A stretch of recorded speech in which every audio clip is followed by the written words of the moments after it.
Engineer, medicine, CA, CMA కోర్సులు వద్దనుకునే 10th class పూర్తి చేసిన విద్యార్థులకు మాస్టర్ మైండ్స్ వారి వినూత్నమైన academic program MEC Pro. Good morning, everybody. It's my immense pleasure to stand before you. Now I'd like to say a few words about English. English గురించి చూద్దాం మళ్ళా ఒకసారి. ఇంగ్లీష్ చూసే ముందు మన టెక్నిక్ తెలుసు కదా మీకు, స్మైల్. ప్లీజ్ మీరు స్మైల్ ఇస్తేనే నా క్లాస్ ఉంటుంది, ఓకే? స్మైల్ గురించి ఇంతకుముందు ఎపిసోడ్లో చెప్పాను మీకు, ఇప్పుడు కూడా చెప్తున్నాను. ఎందుకంటే ఇట్ హ్యాస్ ద పవర్, దానికి పవర్ ఉందండి. ఆ స్మైల్కి పవర్ ఉంది. అందుకని మీ స్మైల్ చూస్తే నేను ఇంకా చాలా ఇక్కడ బాగా క్లాస్ చెప్పగలను, ఓకే? ఎందుకు చెప్తున్నానంటే స్మైల్ గురించి, actually I use to go for the walk.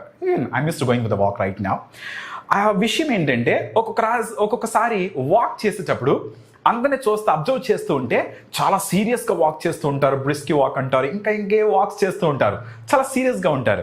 నాకు ఒకసారి అనిపించింది, ఎందుకు ఇంత సీరియస్గా చూస్తున్నారు వెళ్ళి, ఎందుకు ఇంత సీరియస్గా చేస్తున్నారు? సో ఏదైనా చేద్దాం అనిపించింది.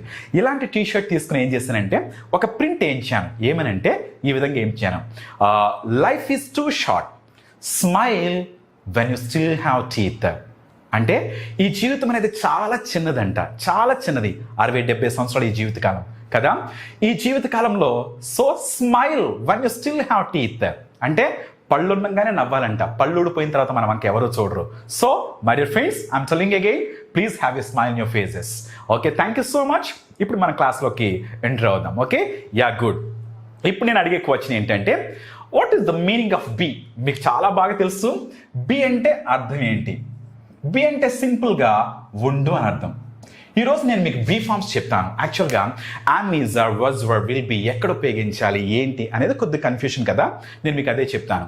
బి అంటే ఉండు అని అర్థం కదా. So okay, yeah. Be there అంటే అక్కడే ఉండు. బి హంబుల్ అంటే తగ్గించుకుని ఉండు. Yeah. Be generous, yeah. Be genuine, be polite అంటే ఎస్. బి హంబుల్ అంటే తగ్గించుకునండి అని చెప్పాను కదా, వెరీ గుడ్. ఇలా బి అని యాడ్ చేస్తే ఉండు. What is the meaning of be? First ఉండు అని అర్థం. ఓకే, నేను ఒక క్వశ్చన్ అడుగుతాను మీకు, దానికి ఆన్సర్ చెప్పండి. కోతి పిల్లలు ఎలా ఉంటాయి? ఎలా ఉంటాయి? ఎలా ఉంటాయి అంటే సింపుల్గా కోతుల్లానే ఉంటాయి. Okay, fine. మరి సింహం పిల్లలు ఎలా ఉంటాయి? సింహం పిల్లలు ఎలా ఉంటాయి? Yes, very good. సింహం పిల్లలు యాజ్ యునో సింహం లాగానే ఉంటాయి. నెక్స్ట్, మరి బర్డ్ పిల్లలు ఎలా ఉంటాయి? బర్డ్స్ పిల్లలు బర్డ్ లానే ఉంటాయి. మరి స్నేక్స్ పిల్లలు ఎలా ఉంటాయి? స్నేక్స్ లాగానే ఉంటాయి కదా. మరి మనిషి పిల్లలు ఎలా ఉంటారు చెప్పండి? మనిషి పిల్లలు మనుషుల్లానే ఉంటారు. Very good, that's good. మరి ఇన్సెక్ట్ పిల్లలు ఇన్సెక్ట్స్ లానే ఉంటాయి కదా. Very good. మరి నా క్వశ్చన్ ఏంటంటే, బీకి పుట్టిన పిల్లలు ఎలా ఉంటారు? బీకి పుట్టిన పిల్లలు బీలానే ఉంటారు. ఎందుకంటే కోతికి పుట్టిన పిల్లలు కోతిలా ఉన్నప్పుడు, అదేవిధంగా మనుషులకు పుట్టిన పిల్లలు మనుషుల్లా ఉన్నప్పుడు, బీకి పుట్టిన పిల్లలు బీలానే ఉంటారు. బీకి పుట్టిన పిల్లలు ఎవరో చూద్దాం. ఎవరంటే చూడండి, am, is, are. Okay, was, were. Okay, ఇది వెర్బ్ 1 అనుకుంటే ఇది వెర్బ్ 2. ఇద్దరు ముందుగా పుట్టారు, తర్వాత am, is, are. Okay, fine. So మీరు సింపుల్గా ఎలా చెప్పుకోవచ్చు అంటే, ఇద్దరు ఆడపిల్లలు లేకపోతే ముగ్గురు మగపిల్లలు. ఫైన్. ఒకసారి సింపుల్గా చెప్తాను చూడండి. బి అంటే నా ఇంటెన్షన్ చెప్తున్నాను మీకు. బి అంటే ఉండు అని అర్థం. మరి యామ్ అంటే ఉండు అని అర్థం. మీకు నేను ముందే చెప్పాను, సింహం పిల్లలు సింహంలాగానే ఉంటాయి, మనిషి పిల్లలు మనిషిలానే ఉంటారు, బి పిల్లలు బీలానే ఉంటారు. బి అంటే ఉండు, యామ్ అంటే ఉండు, ఈజ్ అంటే ఉండు, ఆర్ అంటే ఉన్నారు. పాస్ట్ లో వజ్ అంటే ఉండెను, పాస్ట్ లో వర్ అంటే ఉన్నారు. Very good. ఇప్పుడు నేను మీకు ఒక స్ట్రక్చర్ రూపంలో చెప్తాను. నేను ముందు చెప్పినట్టు మీకు ఇంగ్లీష్ మాట్లాడితే ఫస్ట్ మనకి ఒక ఫార్ములా తెలియాలి. ఆ ఫార్ములా మీకు మళ్ళా చెప్తున్నాను. Positive, negative, interrogative and WH questions. ఈ ఫార్ములా తెలియాలి మనకి కదా. Positive, negative, interrogative and WH questions. ఒక్కసారి మీకు ఆ ఫార్ములా ట్రై చేసి చూపిస్తాను. ఫైన్. ఐకి వచ్చినప్పుడు ఏమవ్వాలి? I am. ఓకే, నేనున్నాను. ఓకే. యూకి యు ఆర్. మరి హీకి he is.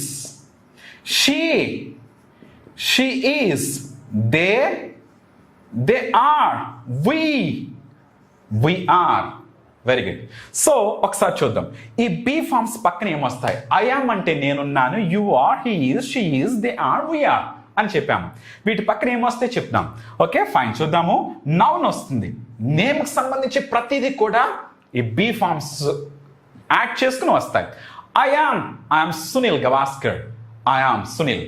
You are Venkat, మీరు వెంకట్. లేకపోతే ఇంకా నౌన్ రూపంలో you are a cameraman. And he is Vinod, he is a driver, she is Lata, she is a doctor. ఆ విధంగా నౌన్కి సంబంధించి ప్రతి కూడా బీ ఫార్మ్స్లో వస్తాయి. అంతేగాని ఐ డాక్టర్ అనకూడదు, ఓకే, ఐ ట్రైనర్ అనకూడదు, ఓకే, ఐ సునీల్ అనకూడదు. I am Sunil, okay. You are Venkat, he is Ratan, she is Lakshmi, they are employees, we are colleagues. ఈ విధంగా సో మనం నౌన్ రూపంలో ఉపయోగించవచ్చు. మరి తర్వాత ఇంకేం వస్తుంది?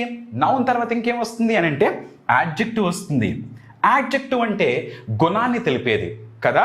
ఒక మనిషిని కానీ లేకపోతే ఒక వస్తువు యొక్క గుణాన్ని తెలిపేదే యాడ్జెక్టివ్ అంటాం. ఓకే, అతను చాలా అందంగా ఉన్నాడని చెప్పాలి. హీ హ్యాండ్సమ్ అంటే కుదరదు కదా. అతను ఉన్నాడు అనేది రావాలంటే he is handsome, he is handsome. చూడండి ఒకసారి, నేను మీకు ఫార్ములా చెప్పలేదు కదా, ఫార్ములా ఒకసారి చెప్తాను చూడండి. నేను సునీల్ని అంటే పాజిటివ్, నేను సునీల్ని కాదు అంటే నెగిటివ్, మీరు సునీల అంటే ఇంటరాగేటివ్, మీరు ఎక్కడున్నారు, ఎందుకున్నారు, ఎలా ఉన్నారు, దేని కొరకు ఉన్నారు, ఇవన్నీ WH క్వశ్చన్స్. Okay fine. ఇప్పుడు అవే నేను మీకు ఇక్కడ అప్లై చేసి చూపిస్తాను. ఫైన్, ఐఎమ్ సునీల్, నేను సునీల్ని. నెక్స్ట్ వచ్చిన తర్వాత ఇంకా ఏం చెప్పొచ్చు నౌన్ రూపంలో? I'm Sunil, I'm a trainer. Next వచ్చిన తర్వాత అడ్జెక్టివ్ అంటే విశేషం చెప్పాను కదా. ఎస్, ఐఎమ్ టాల్, నేను పొడవుగా ఉన్నాను.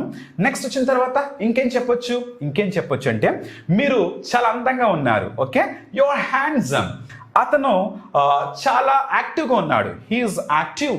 ఆమె చాలా లేజీగా ఉంది, షీ ఈజ్ సో లేజీ. వాళ్ళు చాలా అట్రాక్టివ్గా ఉన్నారు, they are so attractive. Okay, మనము ఎలా ఉన్నాము? మనము చాలా హంగ్రీ, మనం చాలా ఆకలిగా ఉన్నాం, we are so hungry. Are getting or not? That's good. So adjective రూపంలో అలా ఉపయోగిస్తాం. నెక్స్ట్ ఇంకేమొస్తుంది? నౌన్, నేమ్ ఉపయోగించాము, అదేవిధంగా యాడ్జెక్టివ్ ఉపయోగించాము. తర్వాత ఏం ఉపయోగిస్తాము అంటే వెర్బ్ ఫోర్ ఉపయోగిస్తాము. అంటే దాని అర్థం ఏంటంటే, నేను ఇప్పుడు మీతో మాట్లాడుతున్నాను, ఐఎమ్ స్పీకింగ్, మీరు వింటున్నారు, యు ఆర్ లిసనింగ్, అతను అరుస్తున్నాడు, హీ ఈస్ షౌటింగ్, ఆమె రాస్తుంది, షీ ఈస్ రైటింగ్, వాళ్ళు సినిమా చూస్తున్నారు, దే ఆర్ వాచింగ్ మూవీ, మనం మీ క్లాస్ వింటున్నాం, we are listening to your class. ఇవన్నీ పాజిటివ్స్ అయ్యాయి. నెక్స్ట్ ఇంకో ఎక్కడ ఉపయోగిస్తామంటే, నేను ఎక్కడైతే ఉన్నానో అన్న ప్లేస్ని బట్టి అది కూడా మనము ఇక్కడ బీ ఫార్మ్స్ ఉపయోగించాలి. నేను ఇప్పుడు రాజమండ్రిలో ఉన్నాను, ఐ ఆమ్ ఇన్ ప్లేస్ ఉపయోగిస్తే సరిపోతుంది. ఐఎమ్ ఇన్ రాజమండ్రి, నేను రాజమండ్రిలో ఉన్నారు. మీరు హైదరాబాద్లో ఉన్నారు, యు ఆర్ ఇన్ హైదరాబాద్.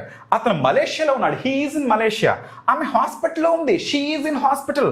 వాళ్ళు సినిమా థియేటర్లో ఉన్నారు, they are in cinema theatre. మనము ఆఫీస్లో ఉన్నాం, we are in office. Are you getting or not? Yes. ఈ విధంగా ఇవన్నీ పాజిటివ్సే. మళ్ళా చెప్తున్నాను చూడండి.